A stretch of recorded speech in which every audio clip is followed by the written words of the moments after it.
সহ আপনারা যাদের প্রয়োজন হয় স্মৃতি হিসেবে সংগ্রহ করতে পারবেন ইনশাআল্লাহ।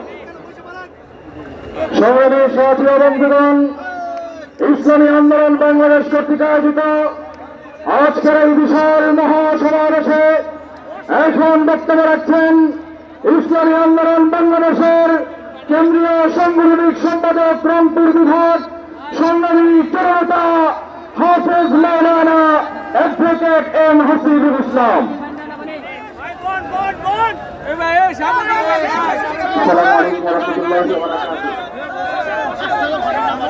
সম্মানিত উপস্থিতি, ইসলামী আন্দোলন বাংলাদেশ রংপুর বিভাগ থেকে আগত সকল দায়িত্বশীল ভাইদেরকে অভিনন্দন জানাচ্ছি।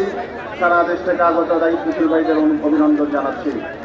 সংগ্রামী সহযোদ্ধা বন্ধুগণ, আজকের এই মহাসমাবেশ প্রমাণ করেছে বাংলাদেশের মানুষ পীর সাহেব চরমোনাইয়ের নেতৃত্বে থাকতে চায়। কথা ঠিক কিনা বন্ধুগণ?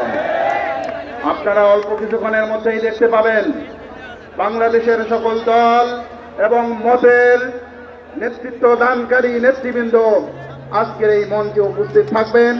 আজকের এই মঞ্চ থেকে পীর সাহেব চরমোনাইয়ের নেতৃত্বে ঐক্যবদ্ধ ডাক আসবে ইনশাআল্লাহ।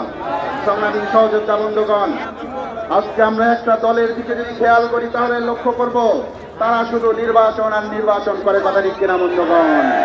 শুধুমাত্র একটা জেনদলী নির্বাচনের জন্য বাংলাদেশের 2000 ছাত্র জনতা জীবন দেয় নাই। কথা ঠিক কিনা বন্ধুগণ?